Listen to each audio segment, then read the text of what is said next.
Defends his lifestyle of drug use and partying, but it all started with a radio show rant last Thursday that prompted CBS to cancel the rest of the season of his hit sitcom.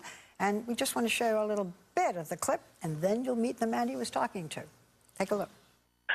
Levine, yeah, that's Chuck's real name, mistook this rock star for his own selfish exit strategy, bro.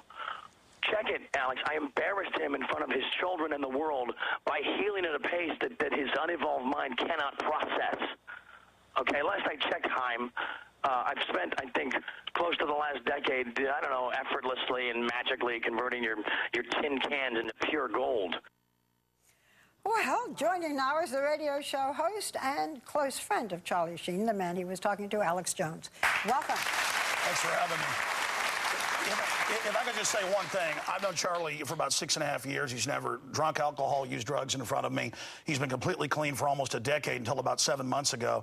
Now he's come off the drugs and the alcohol, which is almost like, you know, being off your meds. It has the same effect. So he's supercharged. He's angry. He's focused. And I know that when they interviewed him at his house, because I talked to him, they interviewed him for about 2 hours. And that's a little kind of joke that's out of context. He's tired of being judged and him being held up as the ultimate demon in this world. He didn't kill 1 million people in Iraq.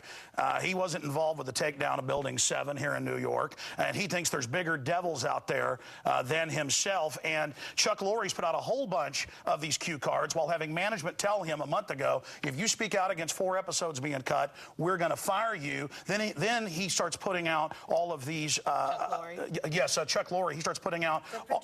He starts putting out vanity cards, not just on 2.5 Men, but on other shows, saying Charlie Sheen is dead inside and soulless. You didn't show the worst one there, and so Charlie's told, we're tying your hands. Now we're going to beat you up for whatever contract negotiations. Let me ask you. So the question that I have is, so you're saying Chuck Lorre started this? With the vanity card. With the vanity And up front had management, according to Charlie, and I've been there when he's on the phone with his management or his manager comes over. You're talking too fast for me, baby. Slow down. Well, I know we don't have a lot of time. I'm getting it on record. Right. They told him, before he said a word, they said, we're doing this, and if you criticize it, you're going to be fired. And he said, why are you telling me this? You know, I'm going through a hard time right now. But he didn't understand it then. I think they're trying to make him quit or something, so they have to pay out his contract or the $100 million in syndication. I think there's some shenanigans going on here. And then they start putting these things out. Then they start putting these vanity cards out, trying to prod him and push him. Tell people what vanity cards are. I don't think people know. Okay, most shows have a logo at the end, you know, like a little dog or the MGM lion.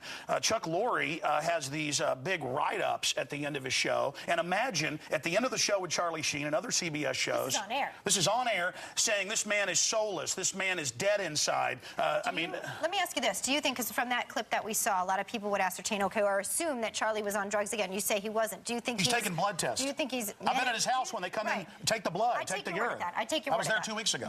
I hear you. Do you think he's manic depressive? I mean, as a friend, do you say, okay, this is something else? You guys are missing the boat. It's not the drugs. He's actually suffering from manic depressive disorder. Let's just remember, you know, Charlie's been a star. Charlie's been a star for 30 years, and all people know about is these episodes where he explodes. The Charlie Sheen I know is a compassionate guy who's really smart. The episodes where he explodes. I mean, he was saying, you know, this is the best thing that happened to the people who were with me. They're never going to regret it. They had the best time. You know, this is on drugs, tearing up rooms in hotels. What about that explosion? I know this. I don't use illegal drugs, but when I quit smoking, I've had a long battle with that. I feel horrible for a week, and about a week later, my wife says, please, just go back to smoking sometimes because I get so manic. And I think we have a similar physiology. A lot of people have that physiology. He was not giving it up at that point. He was on the drugs and booze. Oh, you're talking about the last few months. Do you think there's something underlying here that people are missing as a friend? I just think that he's somebody going through a hard time who got clean, and that's why I went out to California to help him.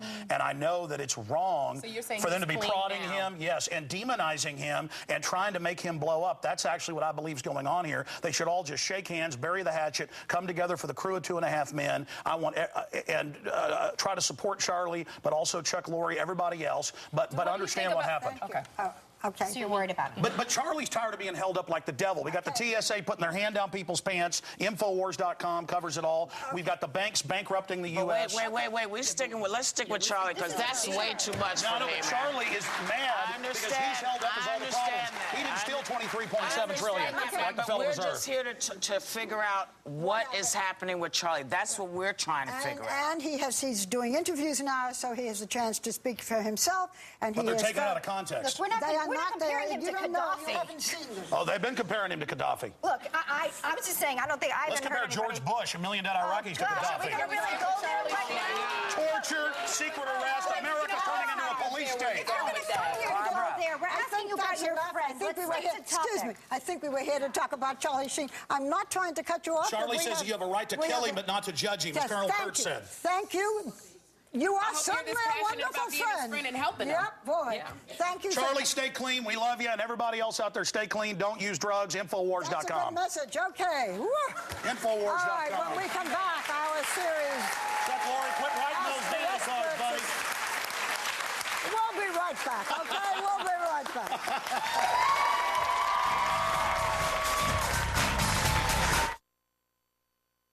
Motherhood is full of surprises, good and bad. So here's one that might shock